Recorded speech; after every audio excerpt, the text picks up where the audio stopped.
গভীর রাত্রে হযরত ফাতিমা রাদিয়াল্লাহু তাআলা আনহা ইন্তেকাল করলেন। কিছু সংখ্যক সাহাবীদের কাছে খবর দিয়া অল্প সময়ের ভিতরে জানাজার ব্যবস্থা করা হলো। হযরত আবু যর গিফারী রাদিয়াল্লাহু তাআলা আনহু কবরের ভিতরে নেমে গেলেন। কবরের ভিতরে নেমে গিয়া হযরত আবু যর বলেন, রে কবর, তোর ভিতরে আজকে কাকে রাখবো, তুই কি তা জানিস নাকি? কোনো জবাব আসে না। হযরত আবু যর বলেন, কবর রে, তোর ভিতরে আজকে যাকে রাখবো তিনি হতেছেন হযরত ইমাম হাসান হোসেনের মা। বেহেশতের সমস্ত জওয়ানদের সরদার হবেন যারা, সেই দুইজনের মা তোর ভিতরে রাখবো, খবরদার বেয়াদবি করবি না। কোনো জবাব না পেয়ে হযরত আবু যর বলেন, ওগো কবরের মাটি, তোর ভিতরে কাকে রাখবো কি জানিস? আসাদুল্লাহিল গালিব, দুনিয়ার সমস্ত কাফেরদের বিরুদ্ধে আল্লাহ রাব্বুল আলামিন যাকে বাঘ বানিয়ে পাঠালেন, সেই হযরতে আলী, তার স্ত্রী রেখে যাব, খবরদার বেয়াদবি করবি না। কোনো জবাব আসে না। হযরতে আবু যর বলেন, কবরের মাটি, তোর ভিতরে যাকে রাখবো তিনি হলেন খাতুনে জান্নাত, বেহেশতের সমস্ত মহিলাদের সরদারিনী হবেন যে ফাতেমা, তারে রেখে যাব, তোর ভিতরে খবরদার কোনো বেয়াদবি করবি না। আবার হযরত আবু যর বলেন, কবরের মাটি, তোর ভিতরে কারে রাখবো কি জানিস? তোর ভিতরে আজকে যাকে রেখে যেতেছি তিনি হলেন আখেরি জামানার পয়গম্বর বিশ্বনবী জনাবে মুহাম্মদ রাসূলুল্লাহ সাল্লাল্লাহু আলাইহি ওয়াসাল্লামের কলিজার টুকরা মা ফাতেমাকে তোর ভিতরে রাখবো, খবরদার কবরের মাটি বেয়াদবি করবি না। কিতাবে এসেছে হযরত আবু যরকে বাড়ি শুনতে পেলেন, আওয়াজ এলো, কে যেন বলতেছে, রে আবু যর, আমি ফাতেমা কি চিনি না, হাসান হোসেনের মা কি চিনি না, আলীর স্ত্রী চিনি না, রাসূলের মেয়ে মা ফাতেমা কি চিনি না। আমল যদি ভালো হয় আমার ভিতরে, আমল ভালো নিয়ে যে আসবে শান্তিতে থাকবে, আর আমল যদি খারাপ হয় আমার ভিতরে, তার অবস্থা চূড়ান্ত হয়ে যাবে। আমার ভাইরা, আমার বন্ধুগণ, আমলের উপরে ভিত্তি করে কিয়ামতের দিন নাজাত হবে। আমল যদি খারাপ হয়ে যায়, কিয়ামতের দিন কেউ তাকে বাঁচাতে পারবে না। এই জন্য কিয়ামতের ময়দানে, হাসরের দিনে আল্লাহর হাবিব জনাবে মুহাম্মদ রাসূলুল্লাহ সাল্লাল্লাহু আলাইহি ওয়াসাল্লাম সিজদায় পড়ে কাঁদতে থাকবেন। আল্লাহ রাব্বুল আলামিন বলেন, হাবিব রে, আপনি কাঁদেন কেন? আজকে তো আপনার কাঁদার দিন না, আমি আপনাকে মাকামে মাহমুদ দান করেছি, আমি আপনাকে কাউসার দান করেছি, আপনার আজকে সম্মানের দিন, মর্যাদার দিন, কাঁদেন কেন? আল্লাহর হাবিব বলবেন, রব্বুল আলামিন, মাকামে মাহমুদ পেয়েছি, কাউসার পেয়েছি, কান্দি এই জন্য আমি দেখতে পাচ্ছি আবার সামনে দিয়া ফেরেশতারা আমার উম্মতগুলি জাহান্নামের দিকে নিয়ে যায়। আল্লাহ রাব্বুল আলামিন বলবেন, ওগো আমার হাবিব, আমি আপনাকে ক্ষমতা দিলাম, আপনার জান্নাতি উম্মতগুলি আপনি বেছে নেন। আল্লাহর হাবিব তার জান্নাতের উম্মতগুলি বাঁচতে থাকবেন। হযরত আয়েশা বলেন, ইয়া রাসূলুল্লাহ, কিয়ামতের ময়দানে লক্ষ কোটি কোটি মানুষের ভিতরে আপনার জান্নাতি উম্মত আপনি চিনবেন কি করে? হুজুর বলেন, আয়েশা, কোন একটি ঘোড়ার কপাল যদি থাকে সাদা, এই সাদা কপালওয়ালা ঘোড়াটা যদি অসংখ্য ঘোড়ার ভিতরে যদি হারিয়ে যায়, তাহলে সাদা কপালওয়ালা ঘোড়ার মালিক তার ঘোড়াকে পাবে কিনা বলো? হযরত আয়েশা বলেন, হুজুর, অনায়াসে পাবে। আল্লাহ রাব্বুল আলামিনের হাবিব বলেন, আয়েশা রে, কিয়ামতের ময়দানে আমার যেই উম্মতেরা নামাজি ছিল, দিনদার ছিল, পরেজগার ছিল, দুনিয়ার বুকে ঈমান নিয়ে যারা চলাফেরা করেছে, আমার দিন কায়েমের, আল্লাহর দ্বীনের জন্য যারা কাজ করেছে, ওদের চেহারা নূর চমকাতে থাকবে, ঈমানের নূর কিয়ামতের দিন চমকাতে থাকবে। সেই ঈমানের নূর দেখে দেখে আমি আমার জান্নাতি উম্মতগুলি আমি বেছে নেব। নবীজি বলেছেন, কন্যার পিতাদেরকে গালি দিও না। অনেকে টিটকারি করে, বারবার মেয়ে হয়, ছেলে একটাও হয় না, সেই জন্য টিটকারি বটকারি করে। আল্লাহর নবী বলেছেন, মেয়ের পিতাকে গালি দিও না, ঠাট্টা করো না, যেহেতু আমি মুহাম্মদ রাসূলুল্লাহ সাল্লাল্লাহু আলাইহি ওয়াসাল্লাম, আমি মেয়েদের পিতা, আমি নিজে মেয়েদের পিতা, খাও না, মেয়েদের পিতাকে গালি দিও না। রাসূলুল্লাহ বলেছেন, আকাশের নিচে জমিনের উপরে খাদিজার মতো মহিলা আর নাই। সেই হযরতে খাদিজা রাসূলের 4টি মেয়ে পেটে ধারণ করেছিলেন। সুবহানাল্লাহ। মেয়ের প্রতি রাসূলুল্লাহ যথেষ্ট মহব্বত করতেন, মেয়েকে খুব ভালোবাসতেন হুজুর সাল্লাল্লাহু আলাইহি ওয়াসাল্লাম। হুজুরের কলিজার টুকরা ছিলেন মা ফাতিমা রাদিয়াল্লাহু তাআলা আনহা। হুজুর যখন কোথাও যেতেন, সকলের শেষে দেখা করতেন ফাতেমার সঙ্গে, আর বিদেশ থেকে সফর করে এসে সকলের আগে দেখা করতেন ফাতেমার সঙ্গে। সুবহানাল্লাহ। রাসূলুল্লাহ আরো বলেছেন, তোমরা যখন বাজারে যাবে বা ব্যবসা করতে যাবে বা বিদেশে যাবে, আসার সময় যে সব হাদিয়া নিয়ে আসো। আমরা যখন বাইরে যাই, বাজারে যাই, কিছু হাদিয়া আনি না? জামা কাপড়, চকলেট ইত্যাদি আমরা আনে থাকি। রাসূলুল্লাহ বলেছেন, হাদিয়াগুলি তোমরা যারা বিদেশে যাও, বাজারে যাও, হাদিয়া আনবে, আর এনে ঘরের মধ্যে ঢুকে তা শুরু করবে মেয়েকে দিয়ে। প্রথমে দেবে মেয়েকে। সুবহানাল্লাহ। মেয়ের মর্যাদা ইসলামে সব চাইতে বেশি। কোন যুগে? যে যুগে মেয়ে হলে পরেই মাটির নিচে ফেলে রাখতো, আছাড় মেরে মেরে ফেলে দিত। কোন অপরাধে তাদেরকে হত্যা করা হলো? আল্লাহ পাক কোরআনে কারীমের মধ্যে বলেছেন তাদের অপরাধ আর কিছু না, তারা নারী, এই জন্য তাদেরকে মেরে ফেলা হতো। রাসূলুল্লাহ তাদের ইজ্জত দিলেন। সুবহানাল্লাহ বিহামদিহি। রাসূলুল্লাহ সম্মান দিলেন, ইজ্জত দিলেন তাদের। কন্যা হিসাবে নারীর এই মর্যাদা। ফাতেমাকে রাসূল এত ভালোবাসতেন, ইন্তেকালের সময় হযরত ফাতেমা কাঁদতে কাঁদতে বেহুশ হয়ে যাওয়ার উপক্রম হয়ে গেল। রাসূলুল্লাহ হযরত ফাতেমাকে ইশারা দিলেন। হযরত ফাতেমা তার কান নিয়ে রাসূলুল্লাহর মুখের কাছে লাগাই দিলেন। আল্লাহ নবী কি যেন বললেন কানে কানে। হযরত ফাতেমার কান্না বন্ধ হয়ে গেল। হযরত আয়েশা বলেন, মা, রাসূলুল্লাহ তোমার কানে কানে কি বলল আর তোমার কান্না বন্ধ হয়ে গেল? হযরত ফাতেমা বলেন, ইয়া আম্মা জান, আমার আব্বা আমার কানে কানে বলল, মা ফাতেমা তুই কাঁদিস না, তোর কান্না আমার বরদাস্ত হয় না, তোমাকে কাঁদতে হবে না। আমি তোমাকে সুসংবাদ দিয়ে যেতেছি, আমি মরে যাওয়ার পর সর্বপ্রথম তোমার সাথে আমার দেখা হবে। রাসূলুল্লাহর এই ভবিষ্যৎবাণী হযরত ফাতেমা বুঝতে পেরেছেন যে হুজুরের ইন্তেকালের পরে আমার বেশি দেরি হবে না, আমিও তাড়াতাড়ি হুজুরের সাথে শামিল হতে পারবো। হুজুরের ইন্তেকালের 6 মাস পরই হযরত ফাতেমা রাদিয়াল্লাহু তাআলা আনহা ইন্তেকাল করেছেন। কন্যা হিসাবে নারীর মর্যাদা ইসলাম অনেক অনেক গুণে বাড়িয়ে দিয়েছে। এই কন্যা শিশু, কৈশোর, যৌবন পেরিয়ে যখন যৌবনে তার বিয়ে হয়ে যায়, আল্লাহ রাব্বুল আলামিন তখন বলেন, ওয়া মিন আয়াতিহি আন খালাকা লাকুম মিন আনফুসিকুম আজওয়াজান লিতাসকুনু ইলাইহা ওয়া জাআলা বাইনাকুম মাওয়াদ্দাতান ওয়া রাহমা। আল্লাহ পাক বলেন, আমার নিদর্শনের ভিতরে এটাও একটি নিদর্শন, আমি তোমাদের থেকে তোমাদের জোড়া তৈরি করেছি, তোমাদের স্ত্রীদেরকে তৈরি করেছি, তোমাদের সাথে তোমাদের স্ত্রীর ভালোবাসা সৃষ্টি করেছি, মহব্বত সৃষ্টি করেছি। এই মহব্বত আমি আল্লাহ তৈরি করেছি। আর যখন বুড়ো হয়ে যায় মানুষ, স্বামী স্ত্রী যখন বুড়ার বুড়ি হয়, তখন আর ভালোবাসা থাকে না, তখন ওই ভালোবাসা সহৃদয়তার করুণায় আমি আল্লাহ পরিণত করে দেই। বুড়ার জন্য তখন বুড়ি ছাড়া আর উপায় নাই, বুড়িরও আর বুড়া ছাড়া উপায় নাই। তখন ভালোবাসা কোনো বিশেষ কোনো অক্ষ নিয়ে ভালোবাসা নয়, তখন একের উপরে অন্য একদম নির্ভরশীল হয়ে পড়ে। আল্লাহ পাক বলেন, এই অবস্থা আমি আল্লাহ সৃষ্টি করে দেই। সুবহানাল্লাহ। স্ত্রীকে রাসূলুল্লাহ কত ভালোবাসতেন। আল্লাহর নবী বলেছেন, আমার কাছে 3টা জিনিস প্রিয়, একটা হচ্ছে সুগন্ধি, একটা হচ্ছে নামাজ, আরেকটা হচ্ছে স্ত্রী। সুবহানাল্লাহ। স্ত্রী আমার কাছে প্রিয়। হুজুর বলেছেন, তোমাদের মধ্যে সেই ব্যক্তি উত্তম যে ব্যক্তি তার স্ত্রীর কাছে উত্তম। আমি আমার স্ত্রীদের কাছে উত্তম ব্যক্তি। সুবহানাল্লাহ। রাসূলুল্লাহ স্ত্রীকে কত ভালোবাসতেন। বিশ্বনবী রাজনৈতিক কর্মকাণ্ড চালাচ্ছেন, যুদ্ধের দামামা বাজতেছে, চতুর্দিকে কত অশান্তি, সবকিছু চলছে, স্ত্রীর হক আদায় করতে ভুলে যাননি। রাতের বেলায় হযরত আয়েশার বয়স কম, তাকে নিয়ে রাসূলুল্লাহ একটু সুযোগ পেয়েছেন, বলছেন, আয়েশা সব তো ঘুমিয়ে, চলো আমরা একটু দৌড়াই। ওই যে দূরে একটা জিনিস দেখা যায়, দৌড় দাও, দেখি কি আগে যায়। দুজনে দৌড় প্রতিযোগিতা করলেন। দৌড় প্রতিযোগিতায় হযরত আয়েশা ফার্স্ট হলেন, হুজুর পিছনে পড়ে গেলেন। হযরত আয়েশা খুব আনন্দ করলেন যে আপনি কিন্তু আমার সাথে দৌড়ে পারলেন।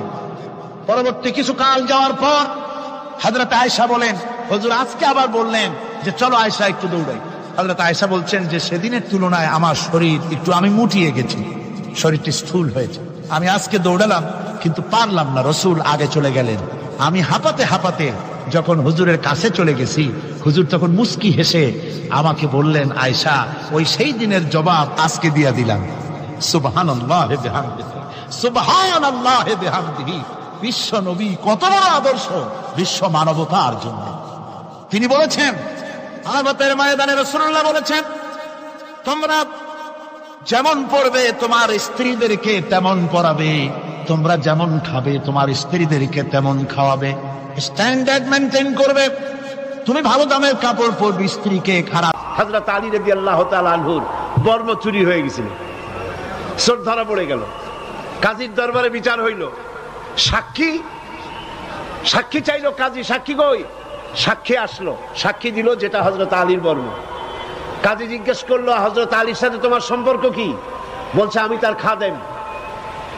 হযরতে আলী রাদিয়াল্লাহু তাআলা বিচার চালাচ্ছিলেন যে কাজী, সে কাজী বললেন যে খাদেমের সাক্ষী গ্রহণযোগ্য নয়, আমি সাক্ষী গ্রহণ করতে পারলাম না।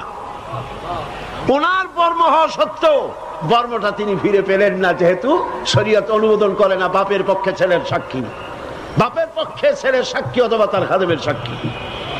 এর নাম বিচার। এর নাম কি? বিচার, সুবিচার। আমার বাপ, আমার মা, আমার সন্তান, আমার দল, এগুলি পৃথিবীর মানুষেরা করেছে, নবীরা করে নাই। সুবহানাল্লাহ। পৃথিবীতে আল্লাহর নবীরা এসেছেন এই কাজটি করার জন্যই, যে দুনিয়ার বুকে তারা ইনসাফ কায়েম করবেন। আর সেই ইনসাফ কায়েম করতে গিয়ে তাদের হাতে ছিল কোরআন। কি ছিল? অন্যান্য নবীদের কাছে ছিল কি? তাদের কিতাব ছিল, যে প্রত্যেক নবীর কাছেই ওহী আসছে, কিতাব আসছে। একখানা কিতাবের অনুসরণ করেছে অনেক নবী, কখনো সহিফা এসেছে, কখনো কিতাব এসেছে। এখন কিতাব আসার রাস্তা বন্ধ হয়ে গেছে। কিতাব আর বলেন, কিতাব আর আসবে?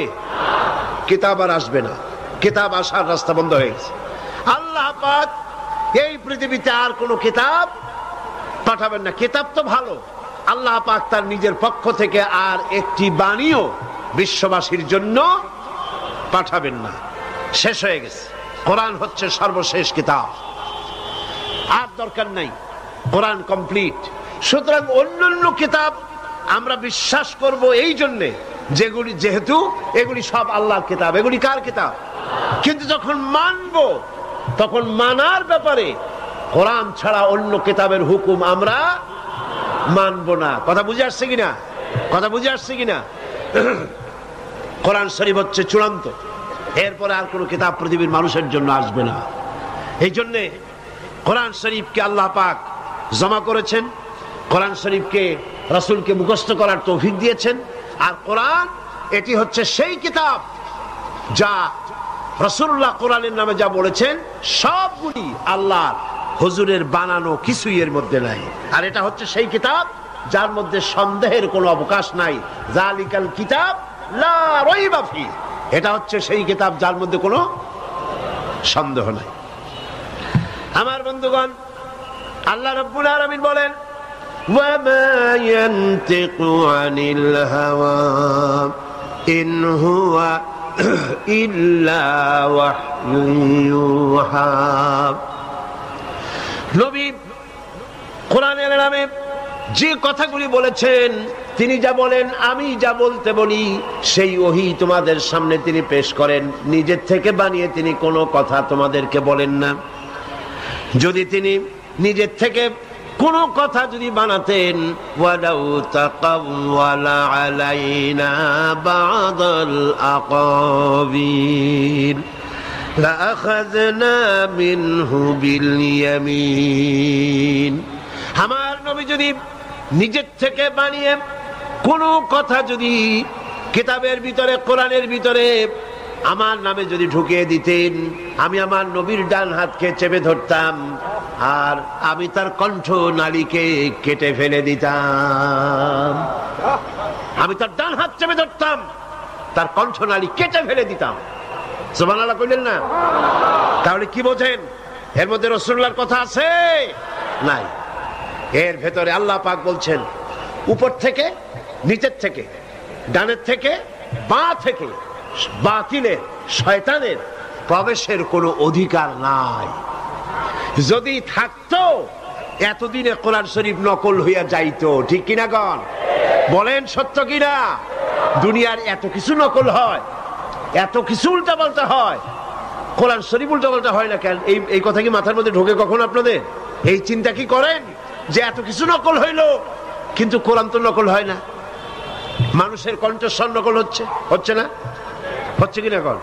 কণ্ঠস্বর নকল হচ্ছে, ঘি নকল হচ্ছে, ভেজাল হচ্ছে, তেলে ভেজাল হচ্ছে, বইপত্রে ভেজাল হচ্ছে, নকল আর ভেজালে বসে যাচ্ছে দেশ। কিন্তু কোরআন শরীফের নকল নাই, ভেজাল নাই, ঠেকাই লোকে কে পাহারা দেয়? আল্লাহ আল্লাহ আল্লাহ। কোরআন শরীফকে পাহারা দিচ্ছেন, এইটাকে ভেজাল করার কোনো উপায় নাই। ভেজালের যে উপায় নাই, কোরআন যে পিওর তা যদি বুঝতে চান, বাংলাদেশ থেকে একখানা কোরআন শরীফ নিয়ে আপনি পৃথিবীর উত্তর মেরুতে যান, দক্ষিণ মেরুতে যান, আপনি কোরআন শরীফ নিয়ে আমেরিকা যান, ইউরোপে যান, পৃথিবীর যে কোনো জায়গায় খুশি যান, আর সেই দেশেও কোরআন শরীফ আছে, ওই কোরআনের সাথে বাংলাদেশের সাবানো কোরআন শরীফের সাথে একটু মিলায় দেখেন তো, কোনো পরিবর্তন পাবেন নাকি? পাবেন? পাবেন না। কারণ হচ্ছে কোরআন শরীফের হেফাজতের দায়িত্ব আল্লাহ নিজেই গ্রহণ করেছেন। কে গ্রহণ করেছেন? কাজে এর মধ্যে কোনো সন্দেহ নাই, কোনো ভুল নাই। এই কোরআন আল্লাহ পাক পৃথিবীর বুকে দিয়েছেন, এই কিতাব দিয়েছেন এই কারণে যেন এই কিতাব দিয়ে গোটা জাতি তৈরি হয়ে যায়, মানুষ যেন তৈরি হতে পারে। দেখেন আমার সামনে একটা মাইক আছে, এই মাইকটা কে তৈরি করেছে? বিজ্ঞানীরা তৈরি করেছে। এই মাইক যখন কেনা হয়েছে তখন এই মাইকের সাথে একটা ক্যাটালগ দেওয়া হয়েছে, একটা গাইড বুক দেওয়া হয়েছে, তাতে লেখা আছে এটা অপারেট কিভাবে হবে। আপনি যখন একটা ঘড়ি কিনবেন, সেই ঘড়িটাও দেখবেন একটা ছোট্ট বই পাওয়া যায়, ওতে লেখা আছে এই ঘড়িটা কিভাবে তৈরি হয়েছে এবং এটাকে কিভাবে ব্যবহার করবে। রেডিও কেনেন, টেলিভিশন কেনেন, যে কোনো মেশিন কেনেন, প্রত্যেকটি মেশিনের সাথে ফ্রিজ কেনেন, এসি কেনেন, যাই কিনবেন একটা ক্যাটালগ পাওয়া যাবে, একটা বই পাওয়া যাবে। ওই বইয়ের মধ্যে লেখা আছে এটা ব্যবহারের পদ্ধতি কি। ওই পদ্ধতি অনুসরণ না করলে আপনার এই মেশিনটি ভালো থাকবে না এবং প্রপার পারপাস সার্ভ করবে না। কথা বুঝে আসছে? কথা বুঝে আসছে? তাহলে ছোট্ট একটা মাইক, হযরতে নূহ আলাইহিস সালামের জামানায় 40 দিনের বন্যা, এই বন্যার পরে জাহাজ যখন নেমে গেল তখন তিনি মনে মনে ভাবলেন, আমি তো জোড়ায় জোড়ায় করে সমস্ত প্রাণীগুলি আর মানুষগুলি, কিছু কিছু মানুষ যারা ঈমান এনেছিল তাদের জাহাজে উঠাইছে, কিন্তু একটি বুড়ি আমার উপর ঈমান এনেছিল আর আমি তার ওয়াদা করেছিলাম সাথে করে নিয়ে যাব, আমি তো তার কথা ভুলে গিয়েছি। অনুশোচনা এলো, জাহাজ থেকে নেমে চতুর্দিকে লক্ষ্য করলেন মানুষ নাই, জনপদ নাই, সব শেষ হয়ে গেছে, পাহাড় পর্বত কাঠ হয়ে পড়েছে, বিল্ডিং গুলি শেষ হয়ে গিয়েছে, কোন জনপদে কোনো প্রাণী নাই, প্রাণী বলতে কিছুই নাই। হঠাৎ দূরে দেখলেন একটা কুড়ে ঘরের মতো দেখা যায়। ভাবলেন এত বড় বন্যার ভিতরে কুড়ে ঘর কেমনে থাকলো। আস্তে করে হেঁটে গেলেন কুড়ে ঘরের কাছে, ভেতরে মানুষ আছে বলে মনে হলো। বাইরের থেকে প্রশ্ন করলেন ভিতরে কে? জবাব এলো আমি এই ঘরের মালিক, আমি এক বুড়ি বিধবা এক মহিলা, আপনি কে? তিনি বললেন আমি হচ্ছি এই জামানার পয়গম্বর হযরতে নূহ আলাইহিস সালাম। বুড়ি বলছেন আমারও ধারণা তাই, আপনি আমাকে ওয়াদা করেছিলেন বন্যা হলে পরে, বন্যার আভাস যখন আপনি পাবেন আমাকে আপনি সাথে করে জাহাজে উঠায় নিয়ে দিবেন। আমার মনে হয় বন্যা কবে হবে সেই খবর দেওয়ার জন্য আপনি এসেছেন। হযরতে নূহ আলাইহিস সালাম সিজদায় পড়ে কাঁদতে লাগলেন, বললেন রব্বুল আলামিন তোমার কুদরত বোঝার ক্ষমতা আমার নাই। 40 দিন পর্যন্ত পানির ভিতরে মানুষ কেমনে জীবিত রইল? আল্লাহ পাক শোনালেন নূরের বিপদ যখন এলো, তুমি তোমার উম্মতকে ভুলে যেতে পেরেছো, ভুলে গিয়েছো, কিন্তু আমি রব্বুল আলামিন রহমানুর রহিম, আমি আমার বান্দিরে ভুলি নাই। পানির স্রষ্টা আল্লাহ, পানির ভিতরে তিনি বাঁচাতে পারেন, আবার তিনি আগুনের ভিতরে বাঁচাতে পারেন, সব কিছু করতে পারেন, সমস্ত ক্ষমতা আল্লাহ পাকের। গভীর রাত্রে হযরত ফাতিমা রাদিয়াল্লাহু তাআলা আনহা ইন্তেকাল করলেন। কিছু সংখ্যক সাহাবীদের কাছে খবর দিয়া অল্প সময়ের ভিতরে জানাজার ব্যবস্থা করা হলো। হযরত আবু যর গিফারী রাদিয়াল্লাহু তাআলা আনহু কবরের ভিতরে নেমে গেলেন। কবরের ভিতরে নেমে গিয়া হযরত আবু যর বলেন, রে কবর, তোর ভিতরে আজকে কাকে রাখবো, তুই কি তা জানিস নাকি? কোনো জবাব আসে না। হযরত আবু যর বলেন, কবর রে, তোর ভিতরে আজকে যাকে রাখবো তিনি হতেছেন হযরত ইমাম হাসান হোসেনের মা, বেহেশতের সমস্ত জওয়ানদের সরদার হবেন যারা, সেই দুইজনের মা তোর ভিতরে রাখবো, খবরদার বেয়াদবি করবি না। কোনো জবাব না পেয়ে হযরত আবু যর বলেন, ওগো কবরের মাটি, তোর ভিতরে কাকে রাখবো কি জানিস? আসাদুল্লাহিল গালিব, দুনিয়ার সমস্ত কাফেরদের বিরুদ্ধে আল্লাহ রাব্বুল আলামিন যাকে বাঘ বানিয়ে পাঠালেন, সেই হযরতে আলী তার স্ত্রী রেখে যাব, খবরদার বেয়াদবি করবি না। কোনো জবাব আসে না। হযরতে আবু যার বলেন, কবরের মাটি তোর ভিতরে যাকে রাখবো তিনি হলেন খাতুনে জান্নাত, বেহেশতের সমস্ত মহিলাদের সরদারিনী হবেন যে ফাতেমা, তারে রেখে যাব তোর ভিতরে, খবরদার কোনো বেয়াদবি করবি না। আবার হযরত আবু যার বলেন, কবরের মাটি তোর ভিতরে কারে রাখবো কি জানিস?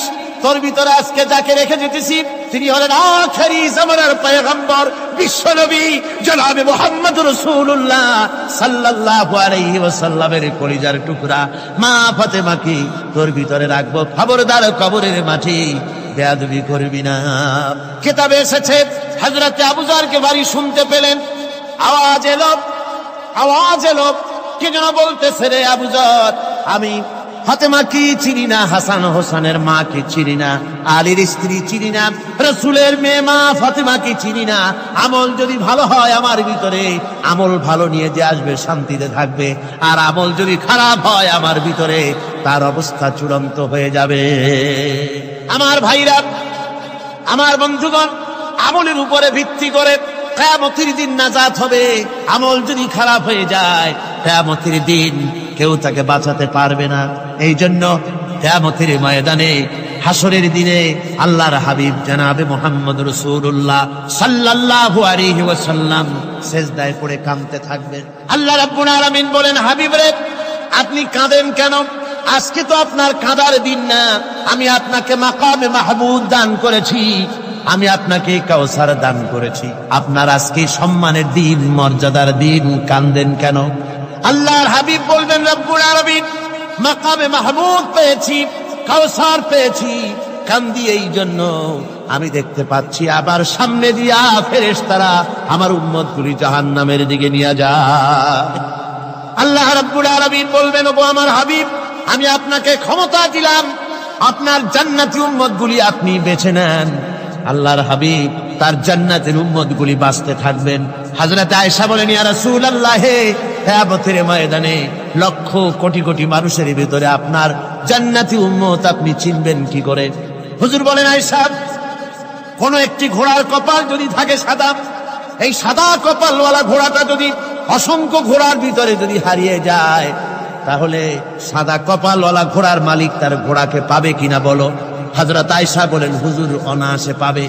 আল্লাহ রাব্বুল আলামিনের হাবিব বলেন, আয়েশা রে, কিয়ামতের ময়দানে আমার যেই উম্মতেরা নামাজি ছিল, দিনদার ছিল, পরেজগার ছিল, দুনিয়ার বুকে ঈমান নিয়ে যারা চলাফেরা করেছে, আমার দিন কায়েমের আল্লাহর দ্বীনের জন্য যারা কাজ করেছে, ওদের চেহারা নূর চমকাতে থাকবে, ঈমানের নূর কিয়ামতের দিন চমকাতে থাকবে। সেই ঈমানের নূর দেখে দেখে আমি আমার জান্নাতি উম্মতগুলি আমি বেছে নেব। হযরত ফাতিমা রাদিয়াল্লাহু তাআলা আনহাকে রাসূলুল্লাহ সাল্লাল্লাহু আলাইহি ওয়াসাল্লাম অত্যন্ত ভালোবাসতেন, মহব্বত করতেন তার স্ত্রীদেরকেও। তার স্ত্রীরাও রাসূল করিম সাল্লাল্লাহু আলাইহি ওয়াসাল্লামকে ভালোবাসতেন প্রাণ উজাড় করে দিয়ে। নবীজি বলেছেন, কন্যার পিতাদেরকে গালি দিও না। অনেকে টিটকারি করে, বারবার মেয়ে হয় ছেলে একটাও হয় না, সেই জন্য টিটকারি বটকারি করে। আল্লাহর নবী বলেছেন, তাহলে দিলের একটা কলব আছে, দিলের একটা চোখ আছে, সেই দিলটা যদি ঠিক থাকে তাহলে সব ঠিক। সুন্দরী নারীতে শান্তি নাই, বাড়ি গাড়িতে শান্তি নাই, বরং এগুলি দিয়ে অশান্তি আরো বাড়ে। শান্তি কিসে হবে? আসল শান্তি কিসে?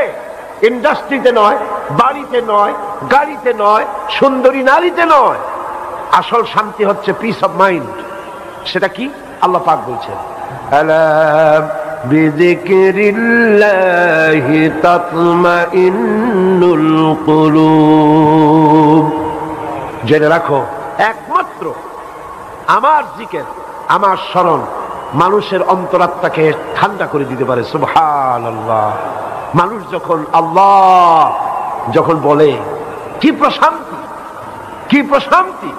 দারুণ বিপদ, মামলা মোকদ্দমা, হামলা, গ্রেফতারি পরোয়ানা, ব্যবসায় সব শেষ, ছেলে মারা গেছে, মেয়ে মারা গেছে, দুঃখ, দারিদ্র, কষ্টে জর্জরিত।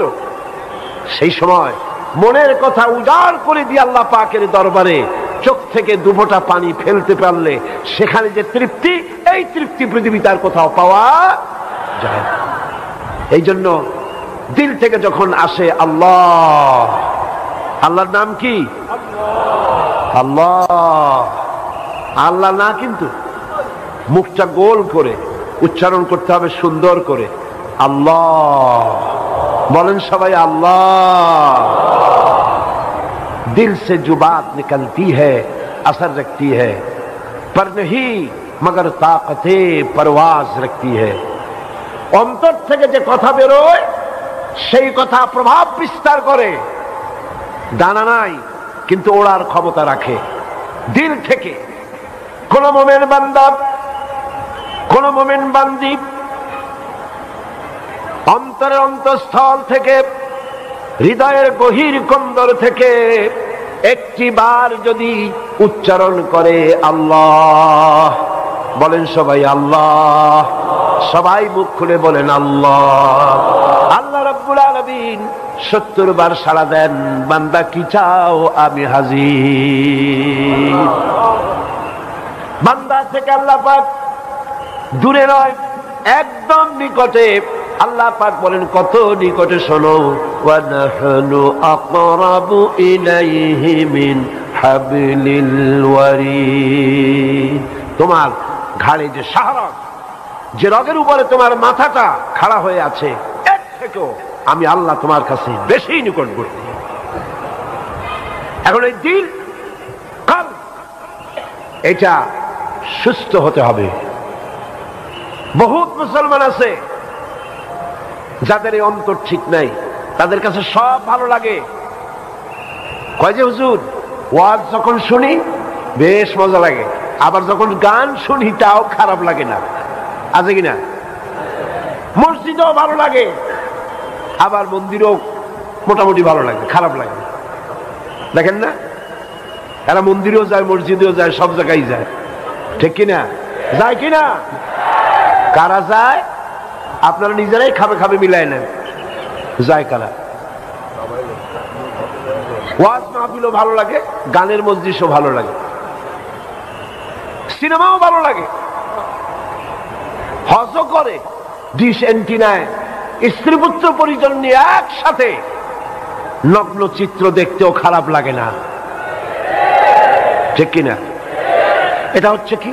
এটি হচ্ছে তার দিলটা নষ্ট হয়ে গেছে। দিলটা কি হয়ে গেছে? তার কলব, তার দিল নষ্ট হয়ে গিয়েছে, পচে গেছে, নষ্ট হয়ে গিয়েছে। এটা হচ্ছে মুনাফিকের দিল। সুস্থতার লক্ষণ এটা নয় যে সবই ভালো লাগে, কোনো দাম নাই। তায়েফ থেকে এক প্রতিনিধি দল এসে, হাদিস শরীফে এসেছে, তায়েফ থেকে একটি প্রতিনিধি দল রাসূল করিম সাল্লাল্লাহু আলাইহি ওয়াসাল্লামের খেদমতে হাজির হলেন। এসে বললেন, তায়েফে বহু সংখ্যক লোক ইসলাম কবুল করতে চায়, একটি মাত্র শর্ত, তারা ইসলামের সব আইন কানুন মানবে। একটি শর্ত, সেটা হলো এই, তারা তাদের ঘরে মূর্তিটা রাখতে চায়। এই মূর্তি রাখার পেছনে মূর্তি তারা পূজা করবে তা না, এটা একটি সংস্কার, এটা একটি আবেগ, একটি আবেগ। অতীতেও ছিল। কিছুদিন ইসলাম কবুল করার পর এই মূর্তিগুলো ঘরে থাকবে, তারপরে আস্তে আস্তে তারা মূর্তি ফালায় দেবে, এটা রাখবে না, ফালায় দেবে। তবে শর্ত এইটা, তারা ইসলাম কবুল করবে, সব মানবে, ঘরের মধ্যে মূর্তিটা রাখার জন্য একটু পারমিশন দেওয়া হোক। রাসূলুল্লাহ কি জবাব দিলেন? আল্লাহ পাকের নবী বিশ্বনবী মুহাম্মদ রাসূলুল্লাহ সাল্লাল্লাহু আলাইহি ওয়াসাল্লাম বললেন, এদের মুসলমান হওয়ার কোনো প্রয়োজন নাই, কোনো দরকার। মুসলমান হতে হবে তো 16 আনাই হতে হবে, পূর্ণাঙ্গ হতে হবে, একটু নয়, সব। সুতরাং লোকমান হাকিম সম্পর্কে এই কথাটুকু আমি আগে বলে দিলাম যে তিনি ছিলেন জ্ঞানী, এই জন্য তাকে লোকমান হাকিম বলা হতো। আল্লাহ পাক বলছেন, আল্লাহ পাক বলছেন, ওয়ালাকাদ আতাইনা লুকমানাল হিকমা, আমি লোকমানকে সূক্ষ্ম জ্ঞান দান করেছি। সুবহানাল্লাহ। কে দান করেছে? কি জন্যে? আনিশকুর লিল্লাহ, সেজন্য আল্লাহর কৃতজ্ঞতা প্রকাশ করতে পারে। এরপর আবার আল্লাহ পাক বলছেন, ওমাইয়াশকুর ওয়ামান ইয়াশকুর ফাইন্নামা ইয়াশকুরু লিনাফসিহি, যে ব্যক্তি কৃতজ্ঞতা প্রকাশ করে সেটা নিজের জন্যই করে। ওয়ামান কাফারা, আর যে ব্যক্তি কুফরি করলো তার থেকে আল্লাহ পাক, তার কৃতজ্ঞতার মুখাপেক্ষী আল্লাহ নন, কারণ আল্লাহ পাক নিজেই নিজের থেকেই প্রশংসিত, কারো প্রশংসার মুখাপেক্ষী তিনি নন।